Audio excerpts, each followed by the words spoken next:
time to shine again. Oh, in a world where the seasons and times, this is your season. It's time to shine again. It's time to shine again.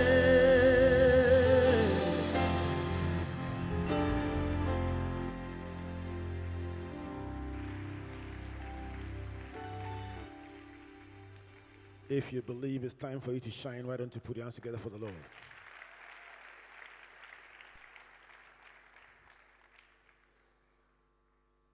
The Focus of Life Improvement Seminars 2019 has been on 3 pillars. The first session was on building your asset base, and we focused largely on getting onto or climbing the property ladder, and many of you found important solutions to your plans to advance your real estate interests. The second session focused on building your finance plan, and last week we introduced the state organized SNAIT pension scheme, as well as an investment instrument in the form of treasury bills that could be acquired on the phone. Today we move on to a very important subject, and that is building your career base. And tonight we have 2 complementary presentations. One fits into the next. The first speaker will speak about building your career plan. He will help us to understand the various stages of our career, how to get better at each stage and to maintain and increase your advantage, how to start well and how to finish well. In his professional line of work, he works with one of the leading financial institutions in this country with direct responsibility for doing this in 26 different countries. Over the past month, he has traveled to 6 of these countries facilitating leadership sessions. And I believe that tonight he will be a blessing to you. So on behalf of Dr. and Mrs. Otabil, I would like us to welcome our guest speaking about building your career plan, Mr. Chris Diaba, Leadership Facilitator, Stanchart, West Africa. Let's put our hands together as he comes.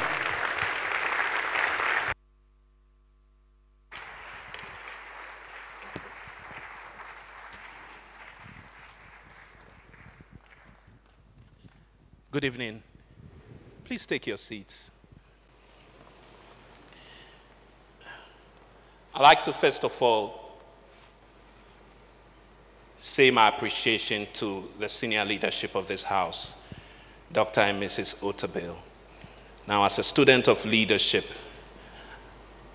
I am expected to daily live out my faith in the marketplace, and I'm grateful that Dr. Otabil provides for us a model of leadership that's Bible-based, that's simple, and that is relevant to our times.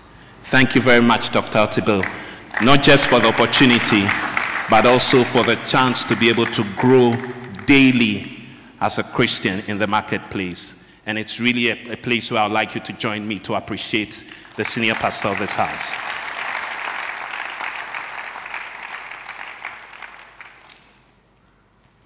I have a responsibility to speak, and the theme for the year is the theme, Preparing for the Future. And my topic is around managing career transitions with a focus on building your personal career plan.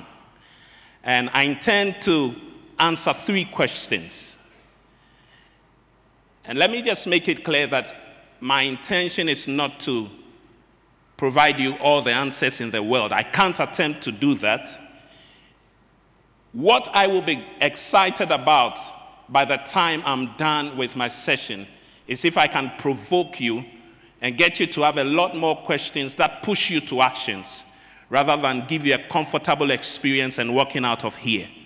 So in talking about preparing your personal career plan, I would answer or get us to explore 3 questions. What, why, and how? And I did a quick survey of people that I engage with in the workplace across all the places where I work. Almost about 100% indicate that they know about career plan. So we took it the next step further. 70% said they had career plans, but they had it in their heads. Less than 20% had written it down. And of this 20% that had written it down, only about 5 really took time to bother about going on with their career plans. And so we have workers who have jobs and are in this situation. We will consider why we should even bother about personal career plans. After all, it doesn't offer us jobs. And then we'll look at some steps and tips on how to develop a career plan. I'm a facilitator, and that's what I like to do. And so if I'm going to leave you with a sense of provoking you to action, you'd expect that I won't do all the talking. I'll get you to also do something. Right? Are you ready? So I'm going to ask you to lift up your right hand as far as you can. And make sure you're looking at me as we do what we do. Move it to the right. Move it to the left. Up again. And clean your chin. What did I ask you to do? I asked you to clean your chin. Almost nobody cleaned their chins. What were you cleaning?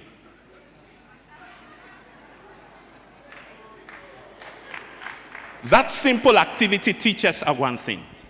We are all doing beings.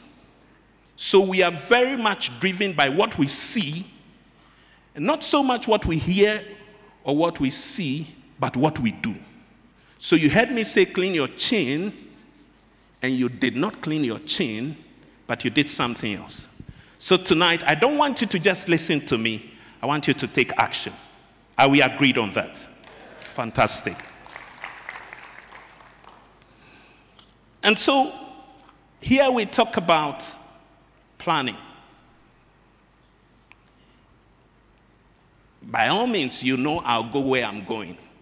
If you look at the wisdom book by Dr. Otabil, page 83, there's a statement there that's significant to our next point. Wisdom always has a plan.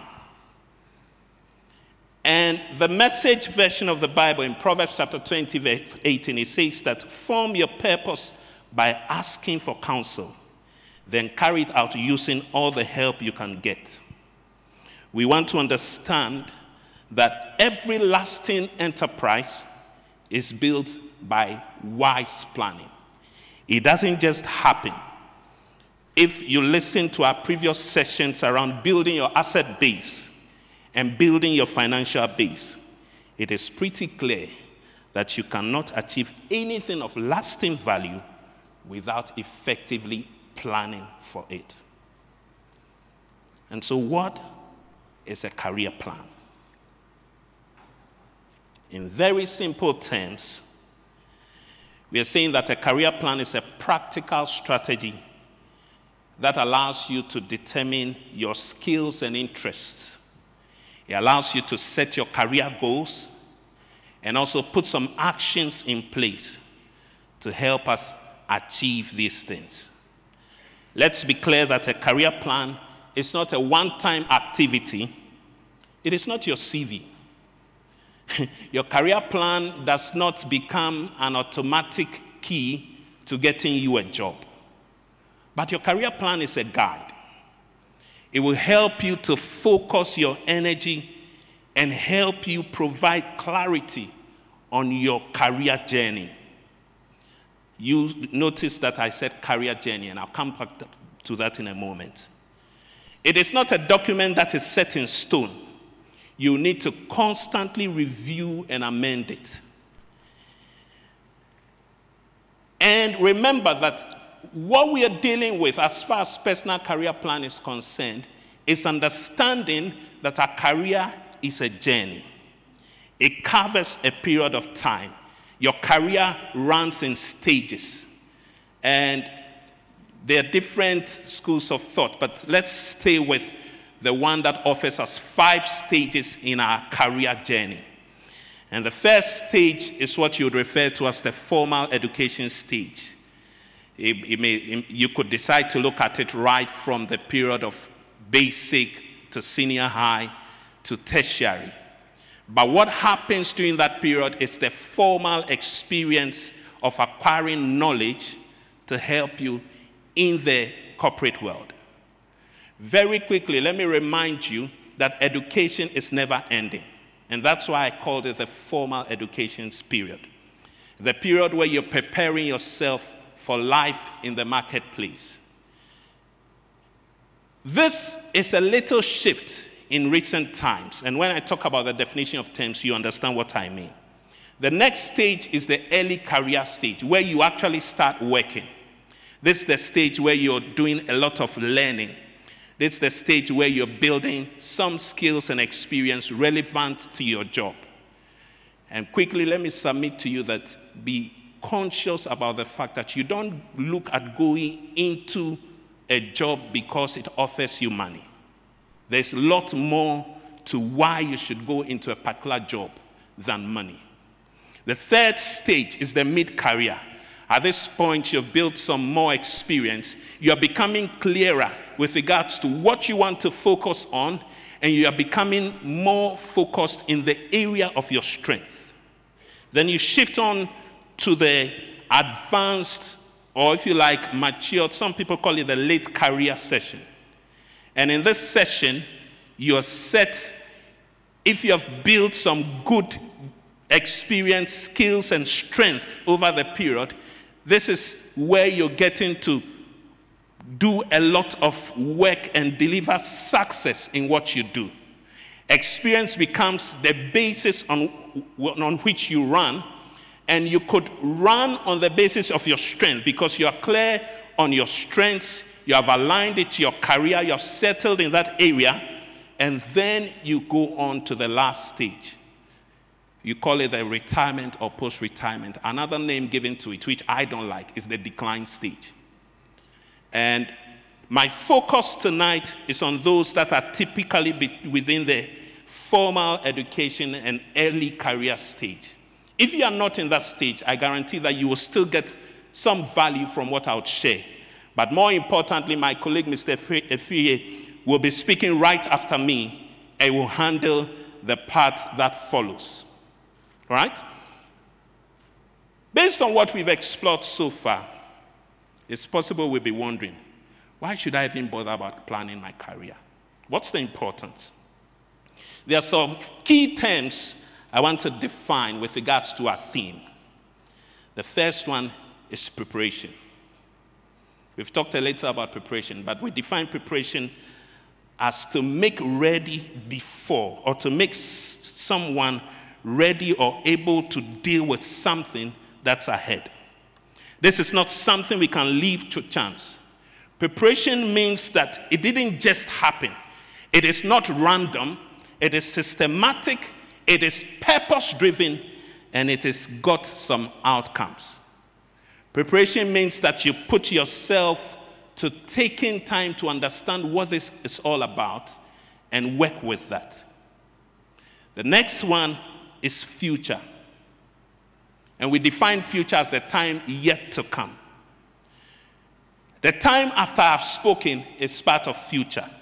It is said that future is uncertain, and there are only two things that are certain. One is God. The other one is change. And we live in an environment where change is so constant. Take, for example, children who are attending school today. Just to help you understand that our children, our younger siblings, are attending school today for jobs that the people who are teaching them have no idea of.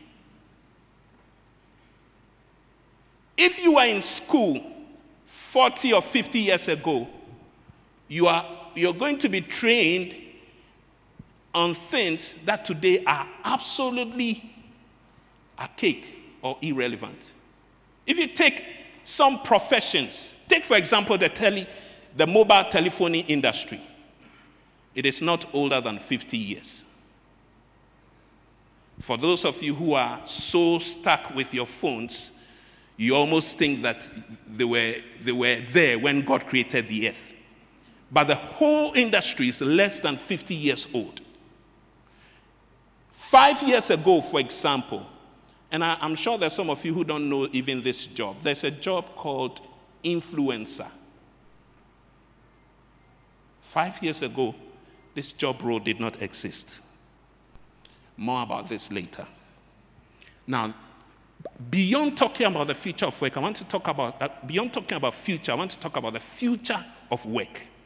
The future of work is uncertain even further.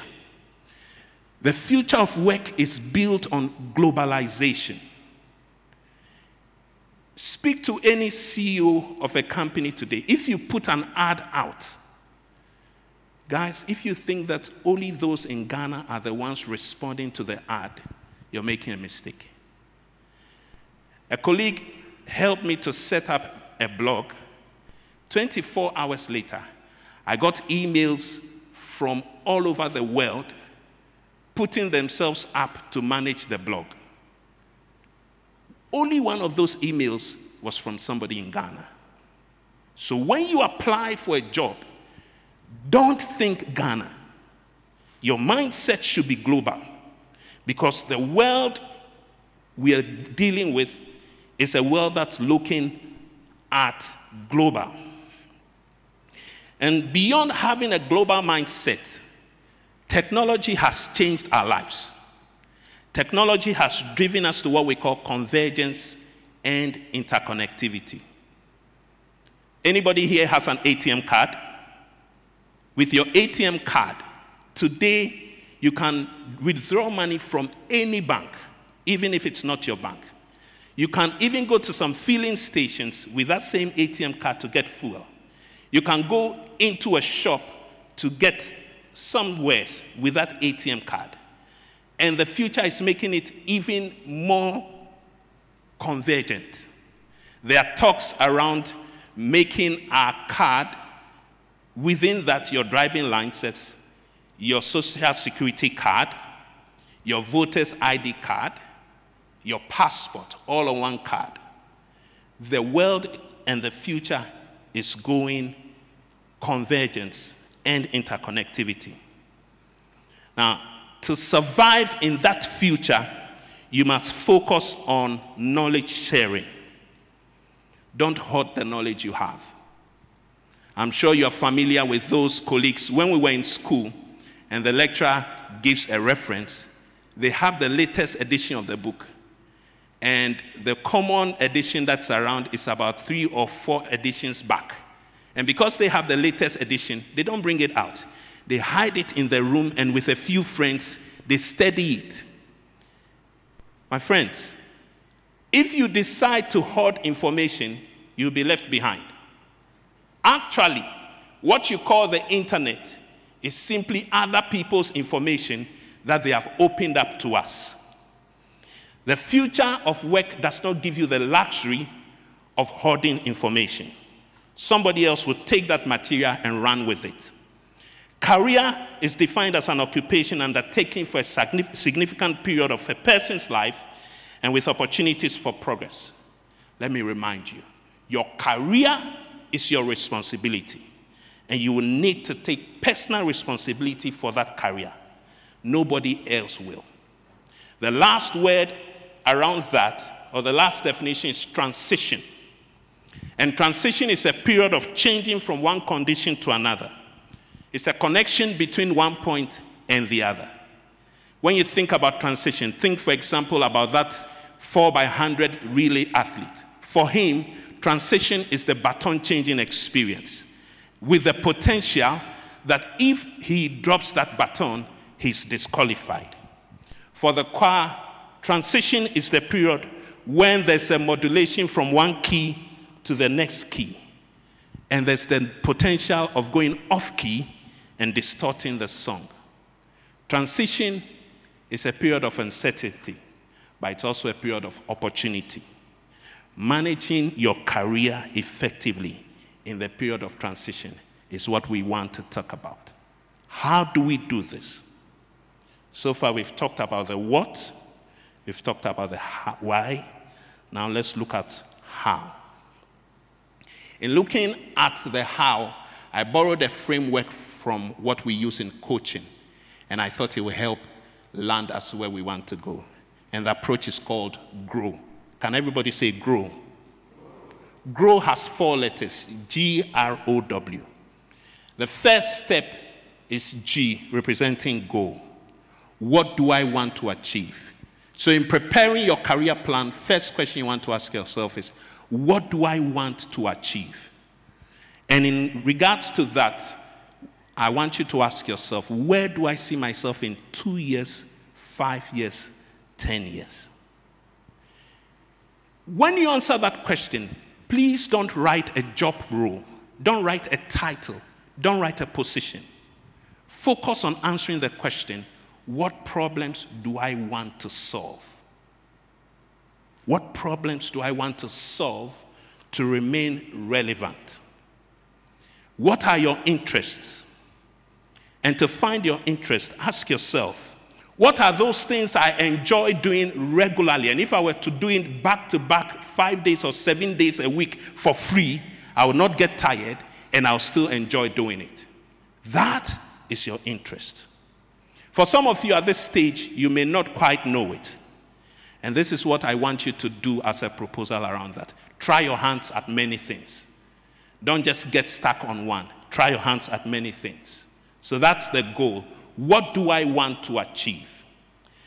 And the next step is R, which stands for reality. I know what the goal is. The second thing for me is, what do I currently have? What skills, what knowledge, what experience do I have? In relation to my career aspiration, what do I want to achieve is the first thing. What skills and knowledge do I have is the second thing to help me to get to that point. And so there you are evaluating your strengths. And strengths simply have to do with, what do I consistently do well? That is what you call a strength.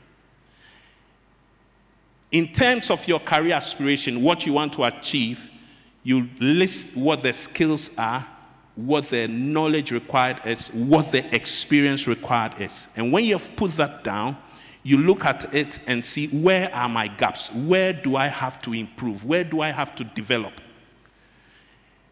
And that you would look at building your strengths in those areas. With regards to development, I want to say, don't get stuck on thinking about training as only means of development. There's more to development than training. And in Ghana, there are many people who take a course because it's popular. Everybody works for a while, and what is the next thing they are thinking about? I need an MBA. When you may not necessarily need it, but what we want is that certificate called MBA. Your development must be focused with very clear relevance to what your career aspiration is. And some of you will be saying, I'm just finishing school. Don't tell me about experience. Let me give you a tip. I'll give you a tip on how you can get lots of experience. You're at Christ Temple, right? If you think about customer experience, have you considered what customer service experience it is as a member of the action team or the host and hostesses team?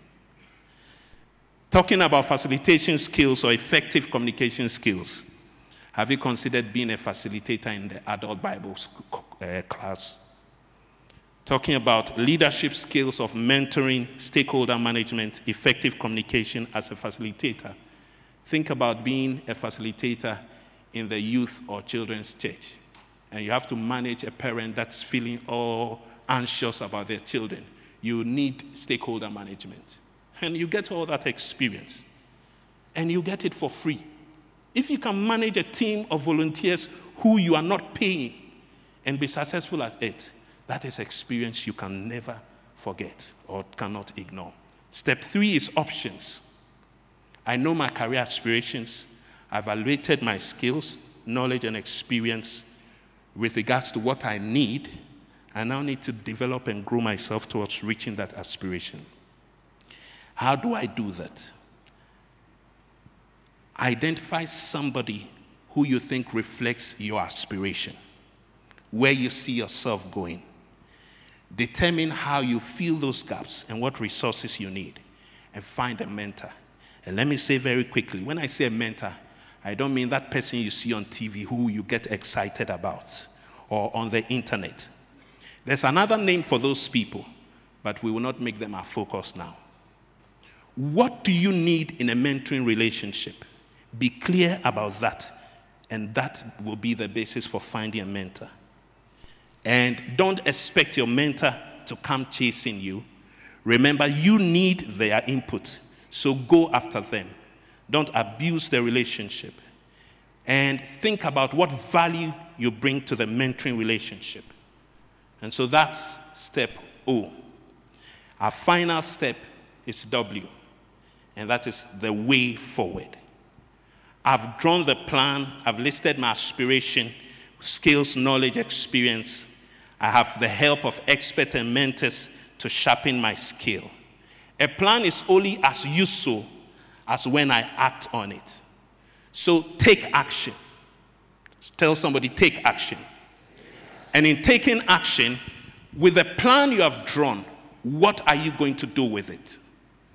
You would need to consistently be evaluating the plan to see how it helps you. You will need to look at that plan and work on it consistently. It's a living document.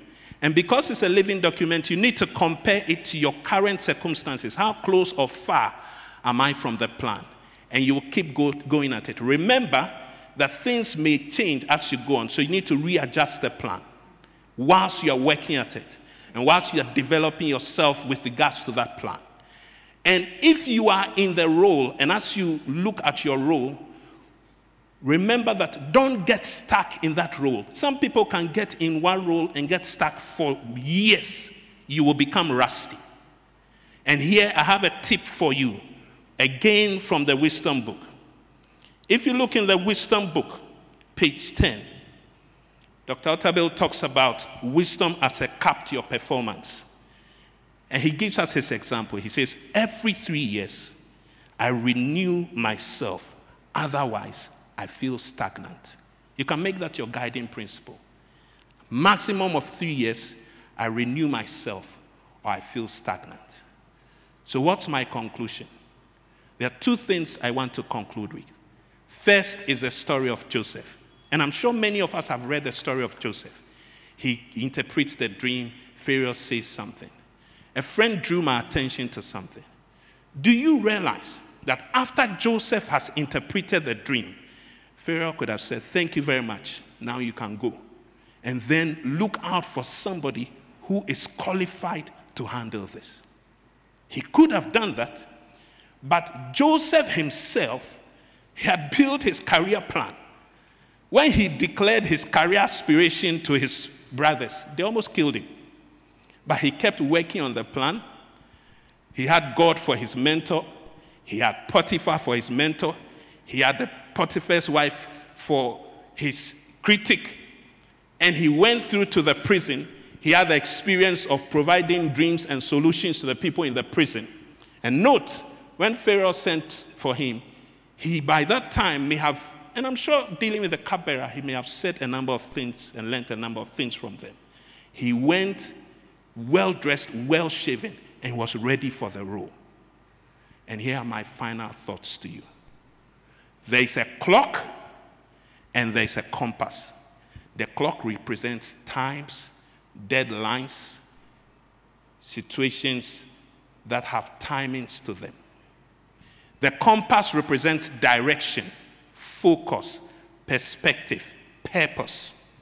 You have a choice, either to be led by the clock or the compass.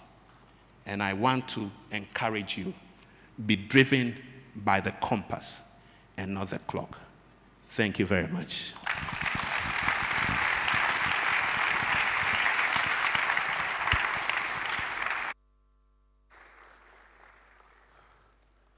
Wow.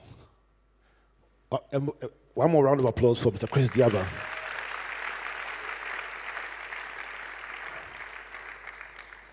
How many years must it take for us to reinvent ourselves? Every 3 years, or what happens? Wow. I'm sure some people began calculating and suddenly you're asking yourself, am I still relevant? That's why we do Life Improvement Seminars 2019. And I trust that every one of us is getting better. What's your one big lesson from Mr. Chris Diaba? Your one big lesson. Before I introduce our next speaker. Come on. Don't rub your chin. What's the one big lesson? Do you know it? How many of us are in the formal educational stage of our careers? Let me see my hand. Formal education. In tertiary, okay. Secondary, tertiary, okay. How many of us are at the early stages? Let's see by hand. Just got a job not too long ago, first 5 years, let me see. How many of us are in the mid-career belt? How many of us are the late belt? How many are the post-retirement belt? How many are not too sure? And how many are trusting God for a job? Oh, don't feel shy. Lift up your hand. For all you know, it just could be an opening. All right. Whichever stage you find yourself at, this seminar is for you and will be beneficial to you. Whatever questions you have for Mr. Diaba, please write them down, because after the next speaker, we're going to put both of them on stage so you can ask them all your questions about career and ask them questions that are important to you, the things that matter to you. And I'm sure that we have enough experience on this stage to bring you relevant answers. The next presentation is very, very critical. And in our brief,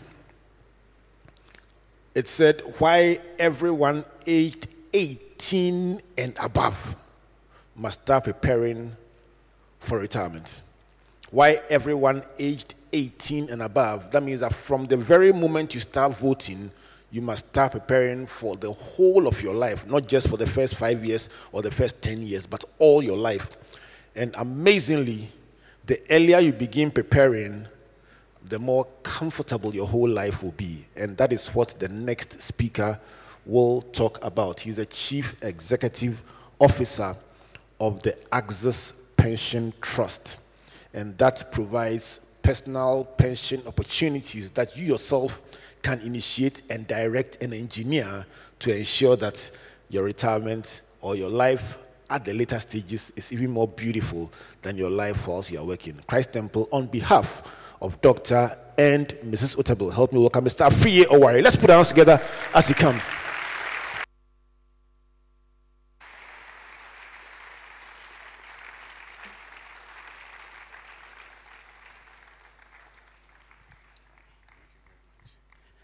Good evening to you. Please be seated. Good evening. I'm very delighted to be here. These days, churches do a lot of programs, but I have not seen any program that is close to the life empowerment or life enrichment seminar you have. And so you are very blessed. Before I start, I would like to show gratitude to Pastor and Mrs. Mensa Otabil for the opportunity to be here to share a few thoughts with you. So just to give a background, that my presentation is supposed to reflect the end of your career, right? And therefore, the outcome of your career is supposed to reflect in the kind of retirement you have.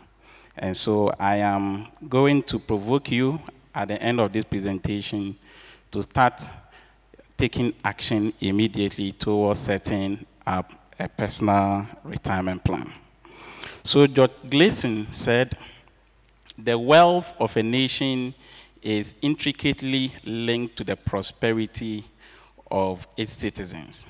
And therefore, as individuals, we have a certain duty to ourselves to create wealth so that it can reflect on the larger population. And that is the reason why we are very excited to be here to empower you to achieve financial peace of mind. When we talk of pensions, the first thing that comes to mind for most of you is SNIT. So I want us to just reflect on the statistics we have on the projection right now. So as of February this year, 50% of retirees on the SNIT scheme received 600 Ghana cedis or less. So the question is, after so much hard work, after so many promotions, is that how you want your career to turn out? And the truth is, SNIT is not responsible for planning your retirement. It is your personal responsibility to plan the way your retirement should pan out. And so the question I would like to pose to you is, what are you doing as an individual to ensure that your retirement fortunes will be better than the one we saw on the board?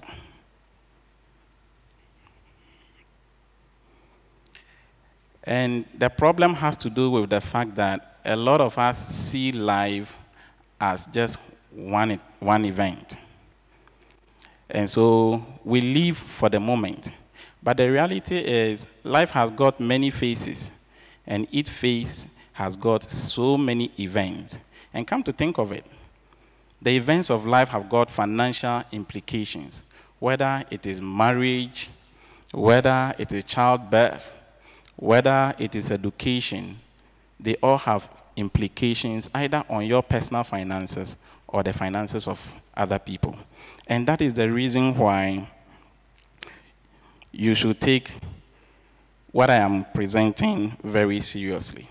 So given that money is at the nerve center of life's activities, it is important for you to start considering how in your working years you convert your human capital to financial capital. So in Ghana, the average person works for about 35 years. That is if you finish college and started working by age 25. So what it means is that for 35 good years, you are working, progressing in your career, receiving promotions, salary raises, bonuses, and someday you are told you are retired. And the implication of retirement basically is that you have expired as far as your human capital demand is concerned. And so you are supposed to take immediate action from the first day of work to ensure that as you are progressing in your career, you are also building financial capital. So the question I would like to pose to you is, for all the years of work, what do you have to show in terms of financial capital? Can I see by hand? So the average person only has the SNIT scheme to show. And so let's just have a look at what your retirement fortunes are likely to be. So we have two individuals. One of them is retiring at the age of 55. The other is retiring at the age of 60. All the other factors about these two people are the same. They worked for the same number of years, contributed to the SNIT scheme for the same number of years, and the same salary. But when they retired, you find that the one who retired at the age of 55 received a pension of 442 Ghana cedis, whereas the person who retired at the age of 60 receives a pension of 736 Ghana cedis. What accounts for this difference? And the answer is simple.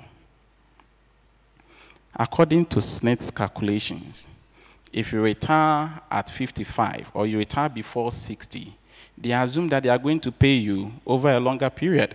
And so they apply a factor they call the age reduction factor. So the key lesson here is, if you haven't saved enough, early retirement should not be an option because it has financial implications for you. So how prepared are you for retirement? With the background I have given. Let's spend some time to reflect on these questions to help us answer how prepared we are.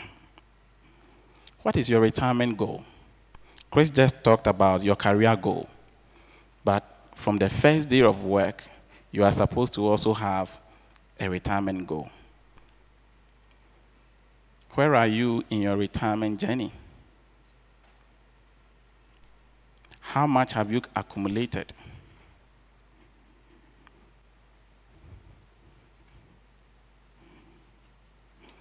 How sure are you that your retirement savings will last you for the number of years God has given you on earth? And interestingly, life expectancy is increasing in our generation. When the UK first started their pension scheme in 1906, life expectancy was 55 years. Today, it's about 88 years in the UK. And so we are going to get there. And this underscores the need for us to save for our retirement. So on the next slide, we are going to watch a short video, and I will speak to it.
So the key lesson from this video is that if you fail to plan your retirement, you end up like this man.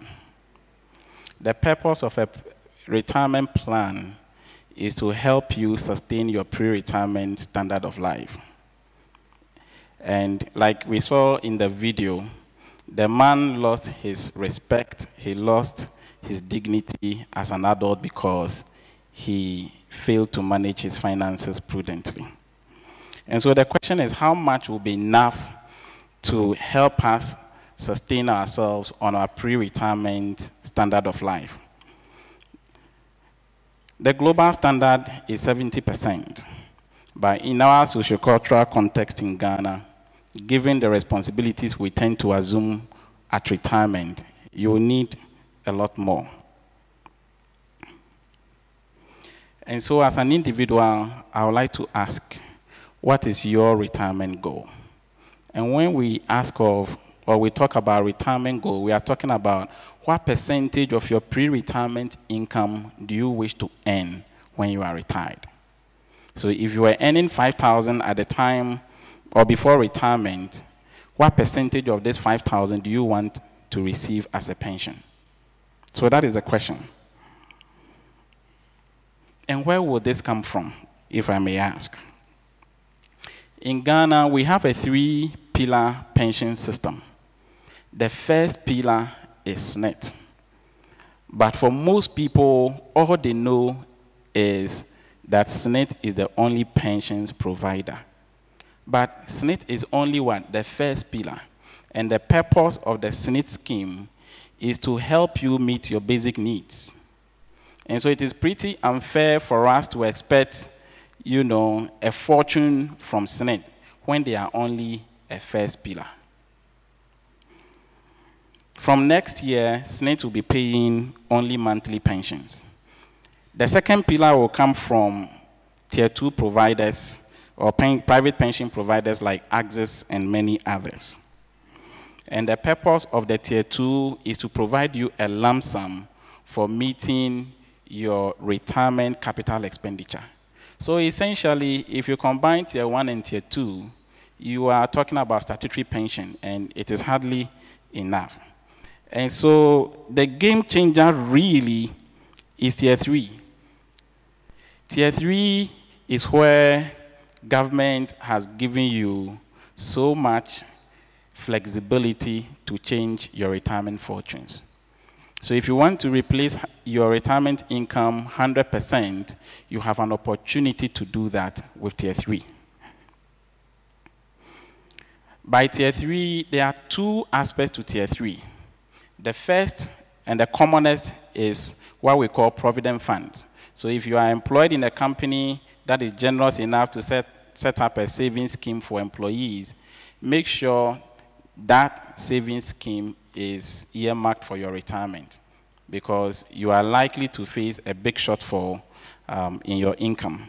And the second aspect is a personal pension plan, where you as an individual decide that you will set up something for yourself and make a commitment to remitting a percentage of your salary every month. So, given the 3-pillar pension system we have, how much income is it likely to give you? From our projection, if you work with the statutory Tier 1 and Tier 2, for someone who contributes to the pension system for 35 years, you are likely to have an income replacement ratio of 86% of your basic. And if you consider that basic sometimes can be about, 40% or 60% of your gross, then in terms of gross salary, you could be talking about 60 to 70%. And you find that in this chart, the more years you contribute toward the pension system, the better your income replacement rate. So what this means is, if you have not been contributing to the social security system for a long time, then you stand the risk of what? A shortfall. And the shortfall is represented by the red line. So what can you do to mitigate this shortfall? Again, we'll watch a short video to bring the point home.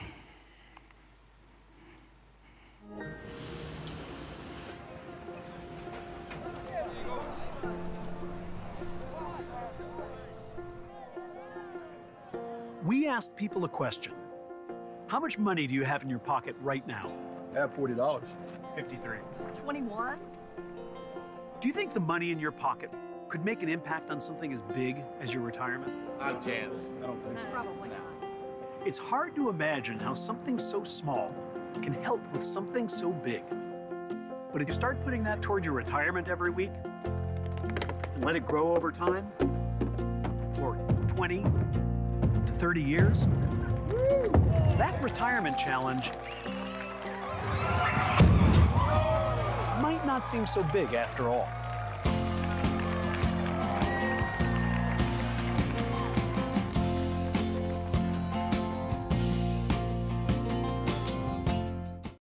So the key lesson from this video is that you have the opportunity to start. It doesn't matter the amount. What matters is the initiative and the commitment to start. Because over time, you'll be able to achieve your retirement goal. So let's look at how does money grow. So if you decide to do 100 Ghana cedis investment, from the first day you started working, if we assume that you started working at the age of 20, by the time you retire, in 40 years, you'll be taking 223,000 Ghana cedis. And this is inflation indexed. Imagine you were doing 500 Ghana cedis monthly contribution towards your pension. In 20 years, you'll be getting 242,000 Ghana cedis. And in 40 years, 1.1 million Ghana cedis. But the mistake we make often is, after spending, say, 15 years, contributing 500 Ghana cedis every month and accumulating for 150,000, you go and say, well, I want to withdraw the money. Meanwhile, if you left that investment for another 25 years, that is 1.1 million. And so when you set up a retirement plan, you must make a commitment to keeping that money for the long haul.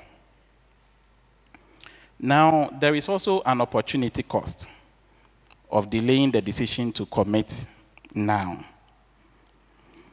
For a person who started contributing towards the pension system at the age of 20, by the time you retire, for 500 Ghana cedis monthly contribution, you'll get 1.1 million. But if you start at the age of 50, you only get 83,000. And so you have the opportunity to actually change your life. And let's not forget, if every year you spend 50,000 Ghana cedis, and God blesses you with 30 years after retirement, it means that you are going to be spending 30 times 50,000. Where would this money come from if you haven't saved enough? And so, as individuals, we have to begin taking practical steps to address the problem of retirement income shortfall. Life is in phases. And in financial terms, I would say we have two phases. Or our careers are in two phases as far as our finances are concerned. There is the accumulation phase, and then there is the deaccumulation phase.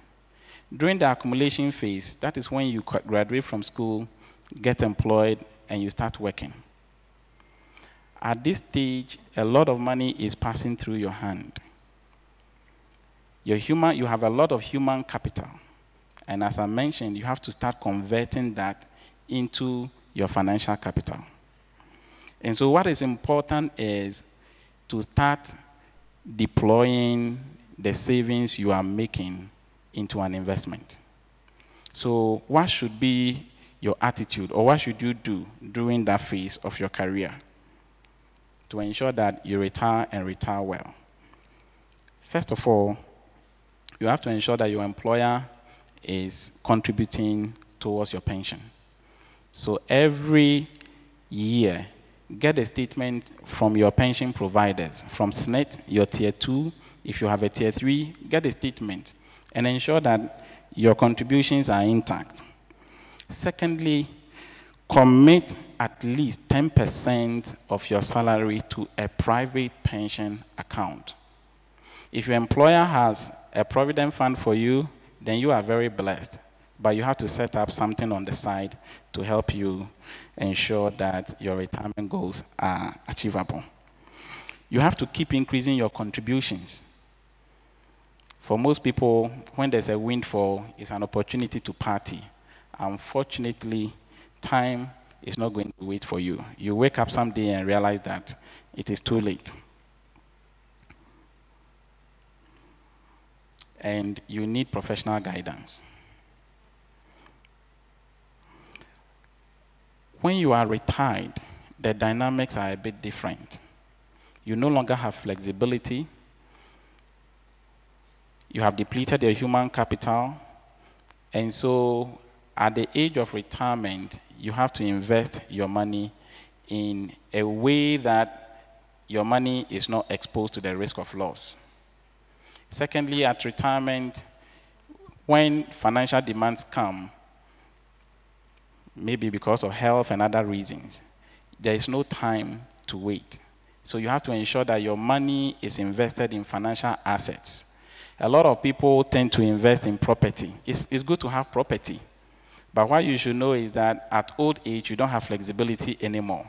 And therefore, it is important to convert your assets into financial assets. And lastly, you have to ensure that you buy an annuity plan so that you don't run the risk of depleting all your savings on capital expenditure.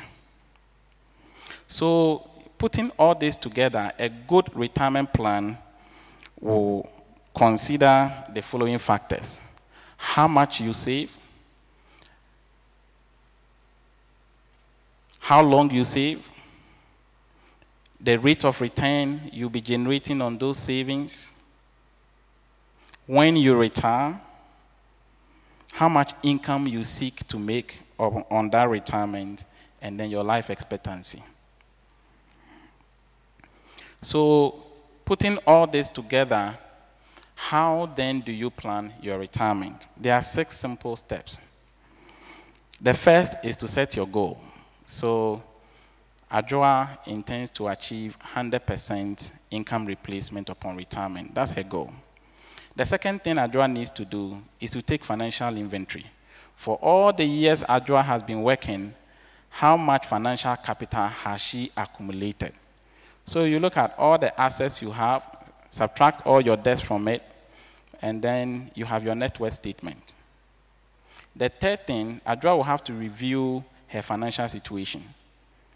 Maybe she's a spendthrift. She has to cut down on her expenses. Perhaps she has other talents and skills she can deploy to generate more income. And so she has to develop her capabilities, and her ability to generate more income by putting those talents to work. Okay? So she has to do that, to help her generate a lot of savings. Once Adjoa has generated the level of savings she's comfortable with, then she has to plug all this into a financial calculator to project how her retirement prospects are likely to look like. And we have a calculator. I will project it on the screen so you can see. Then the next step is to sign up to a personal pension plan with a reputable pensions provider. The last is your responsibility to ensure that on a regular basis, you are monitoring the outcomes from your pension plan. So I would like to conclude by saying that it is about you. The kind of retirement you have will reflect how well you planned your career. Time is not on your side. Start immediately by using the Axis Pensions calculator to project how your retirement is likely to look like. And I would like to also say that we have a team of professional pension planners at the Axis desk outside who are here to help you plan your retirement. Lastly, I want to just end with a short story. I read on WhatsApp a story of a headsman, that's a Fulani man, who had about 300 cattle. And he was being compared to a professor who had 6 degrees and died without assets. The question is, which of them do you want to be? What do you want to leave for your children? The Bible says a wise man leaves an inheritance for his children and for his children's children. May God help us to be wise. Thank you very much. Stay with me. Let's put our hands together for Mr. Friowari. Tremendous presentation. I'm going to request my team to bring the chairs up so that we can have our full complement of our speakers. Mr. Chris Diaba, please join him up stage here. Let's put our hands together for both of them.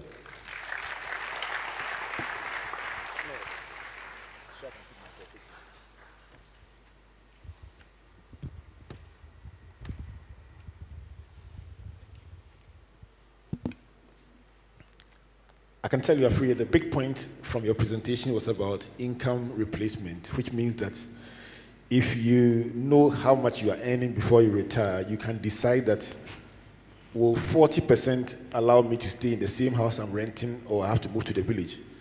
If not, then you need to do something. It's very clear. I mean, it came home very, very strongly, and I'm going to start on that.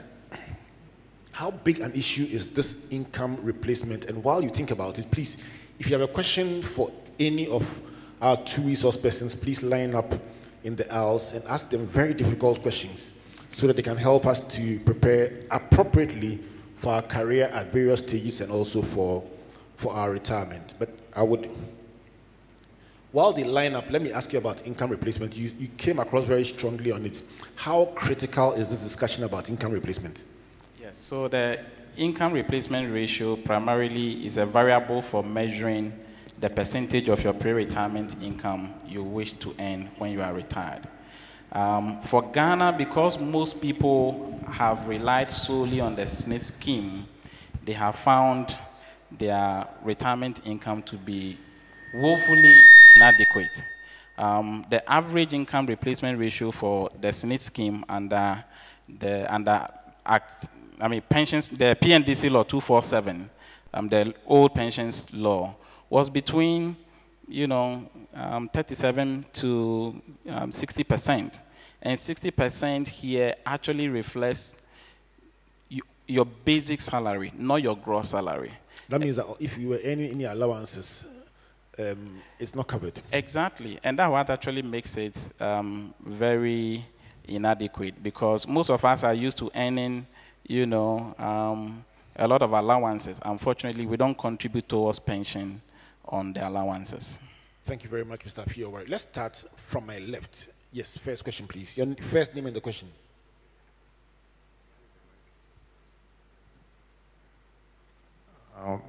My name is Samuel, and my question is, I need no introduction. As you can see me, I'm with a white cane. And my question goes to the first speaker. Sometimes ago, docs talk about everybody to have a 20 years planning. Okay, my hobby is working. I have a lot of talents, and I decided to go into agric. I come from a poor family, and I don't have anybody to assist me. And even though I have the skills, if I go to somebody like maybe a chief executive and I need employment, I'm not sure the person will employment. That means I have to be self-employed. So a person like me, I have the talent, I have all the skills. What can I do to be able to achieve my goal? I don't have anybody. Sometimes I slip through this without anything. So in my case, what should I do? Thank you very much, Samuel. Yes.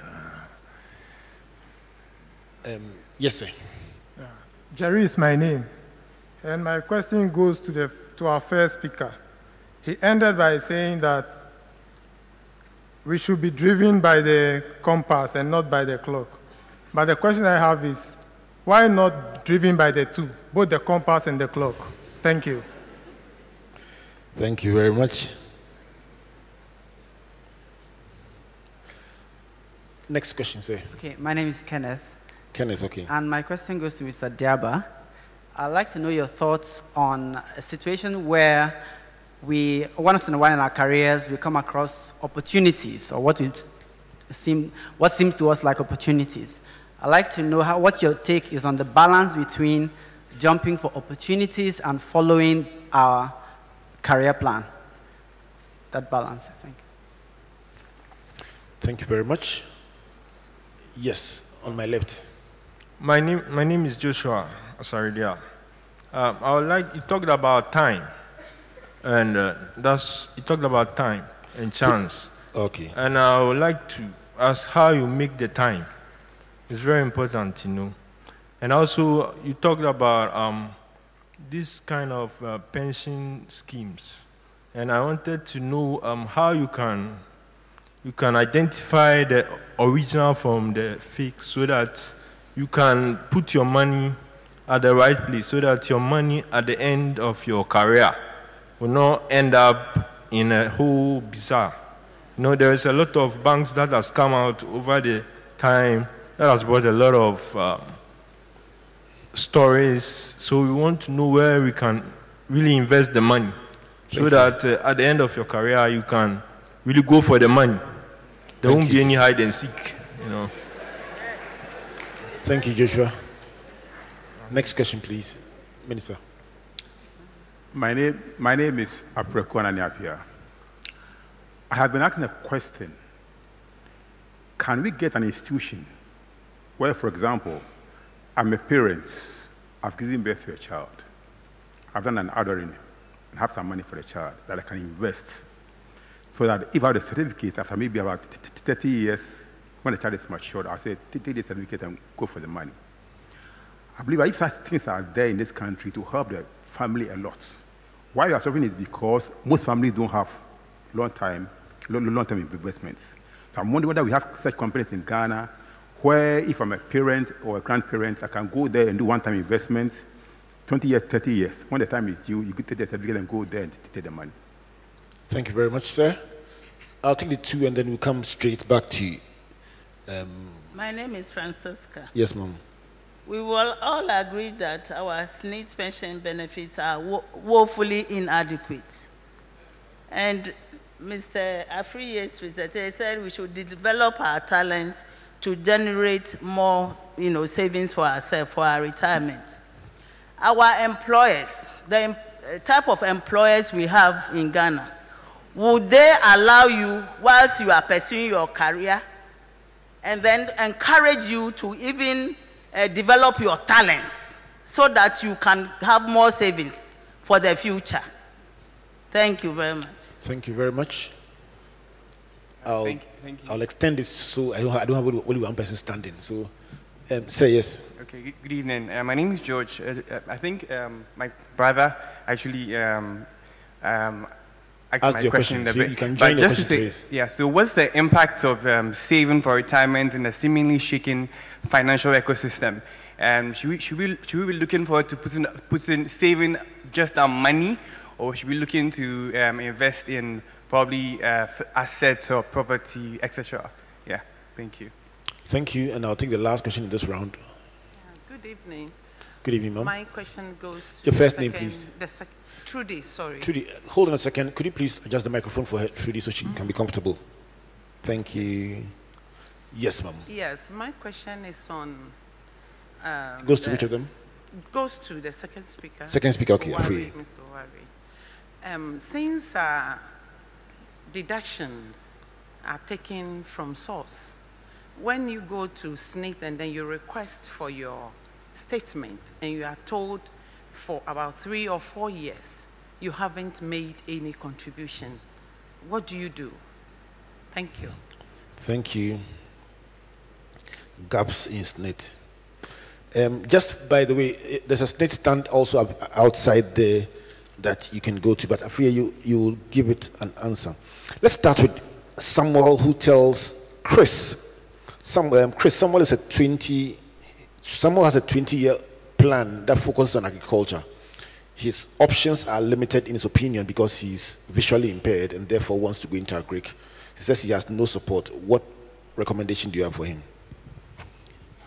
Thank you very much.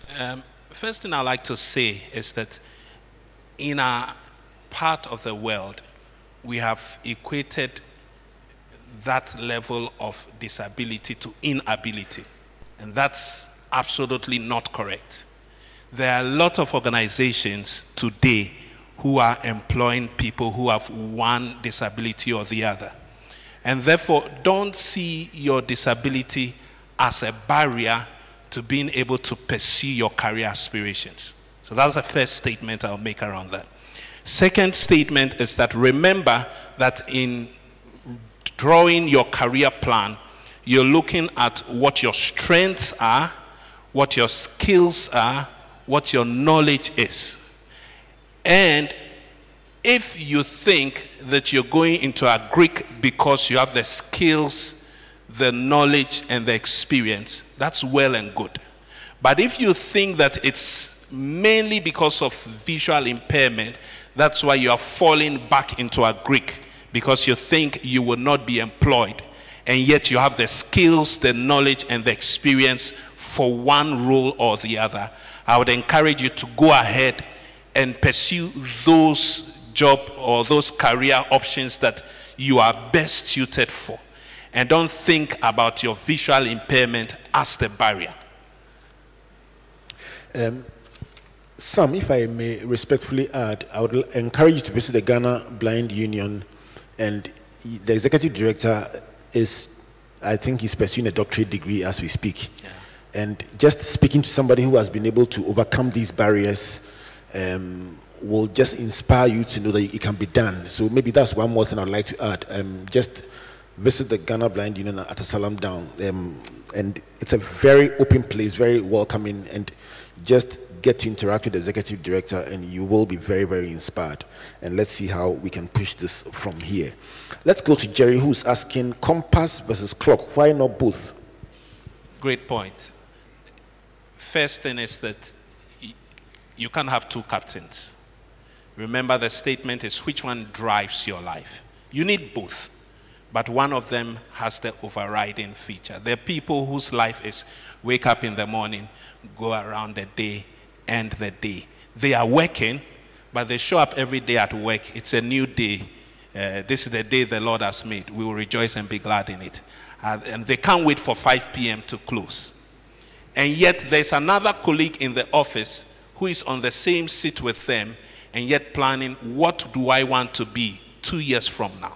That person is thinking perspective, is thinking direction. They're thinking about what their purpose in life is and how that drives what they do on a daily basis. So for that person, the compass drives his life, and yet he's aware that there is a clock to every day.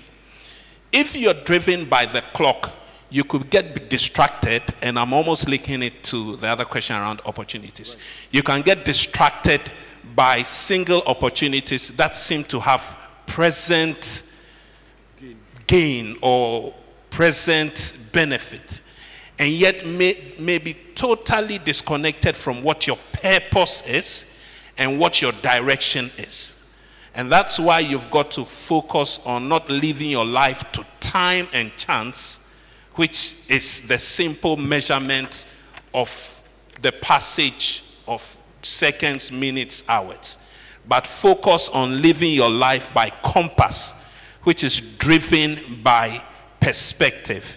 If your life is driven by a compass, you are not distracted by short-term failures, and you are not arrogant by short-term victories. Thank you very much. Let me go to Mr. Afriyewari. So let's start with the question that came from Mr. Apreku, Minister Apreku, who's asking, are there arrangements where a parent or a grandparent can identify that, listen, I saw from your plan, if you can give me the one that shows, the slide that shows the number of years, and the fact that the longer the years, the faster you can reach a certain milestone. Projection team, please give me that slide. So his question is simple. I mean, if you know that the longer the years it is, the more the benefit is, and therefore you want to set up your children or your grandchildren, is it possible? Yes, it is very possible. The Securities and Exchange Commission has licensed several mutual funds. Despite the turmoil in the financial sector, there are a good number of them that are very well managed. For instance, recommend DataBank, EcoBank, Stanley. So these are 3 companies that manage their mutual funds very well. And I will say that that would be a good starting point for you. All right. So that doesn't come under your purview. We are a pensions management company, Excellent. so our mandate is limited. So the answer is very clear. They are not just an investment firm. They are a specifically mandated pensions firm. So on the kind of investment that Minister is asking about, go to a mutual fund. And what happens is that because the person is below the age of 18, you open in trust for that person. You are the signatory until the person becomes 18, and then you can hand over when you want. Correct? Yes, correct. Thank you very much.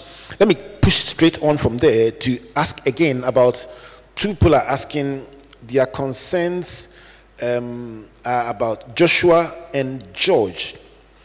In a financially turbulent market, how do we assure ourselves that we are speaking to a credible organization? Or how do you tell original from fake companies? And as Joshua says, to ensure that when you come, the money is there, no stories. So, I mean, with the benefit of hindsight, I think it will be difficult to trust the words of people who are selling their own products. And so I would recommend that you do at least 3 background checks. First of all, check with the regulator, of that company. Check with a customer of that company. And lastly, if they have an auditor, check with the auditor if that company is in good standing. So these are the 3 I will ask you to check from. Otherwise, there are very good, institutions out there that are very well managed.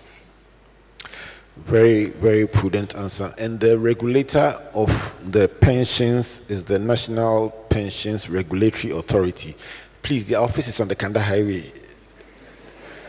And it's open. Just walk in and then ask them about the top 5 companies that are well managed. The pensions governance system is very, very rigid. So it will help you when you go there and you get clarity. Thank you very much. Just to add that at the stands outside, there are 2 pensions companies you can speak to. You can speak to Access Pension Trust. You can also speak to Enterprise Trustees. And we also have the SNIT stand outside there. Go and ask enough questions so you can be armed with enough information to make a quality decision. Francisca is asking about talent development, and she's asking whether, by its very nature, employers like your firm will encourage and allow their staff to develop their talents. What's your answer to that, please? Let's face it, any company that's not encouraging their employers to develop their talent is just going to kill themselves. The company lives on the talent they have. And so every company that is forward-looking is focused on how can I help my employees develop their talent in the way that makes them better able to deliver on what they need to do. So companies are very keen on developing their talent. There's a perspective to it where you've got to be conscious that you can't use company time to do your private stuff and call that talent development. That's alternative, or that's alternate to what you have. And that's very important. In a lot of companies, there's the aspect of conflict of interest. What you do today must not conflict with other things you're doing with regards to your job. So if you're in the company and you're working for the company on something, don't get involved outside of the company on something that conflicts with what you're doing. But the focus is that you have the opportunity to develop your talent in the company if the company is going somewhere. Thank you very much. I was going to ask an addendum question, but you've answered it in advance. Let me quickly take a question online, and then I'm going to come to the last question in the auditorium. So from YouTube, Maggie is asking a question to Mr. Afriye Owari. What are my financial assets? You mentioned the word financial assets, and it caught the attention of somebody watching us on YouTube. And Margaret is asking, what are my financial assets? So primarily, we are talking about financial investments. You can have assets in landed property. You can have precious metals. You can have vehicles. But at the age of retirement, you need financial assets, which are investment instruments, let me basically say. So you either have an investment in a mutual fund or securities of companies that are listed on the stock exchange, or fixed income securities, or you have a pension asset. So financial asset basically refers to tradable investments, primarily. Thank you. Final question, Reverend Okubi Mensa. As usual, can I make a comment? Please go ahead, sir. For those of us who are working, a day is not 8 hours, it's 24 hours. So if you say your employer is not allowing you to develop, you have 16 hours at your own. It's your asset. Do something with it. Thank you very much. A fitting note on which to end our Life Improvement Seminars 2019. I want to say a big thank you on behalf of Dr. and Mrs. Otabil to Mr. Afriye Owari and Mr. Chris Diaba. Absolutely brilliant. Let's appreciate them as they go back to their seats. Thank you very much. Nicely dressed in their blue suits and brown shoes. It's been a beautiful time of instruction.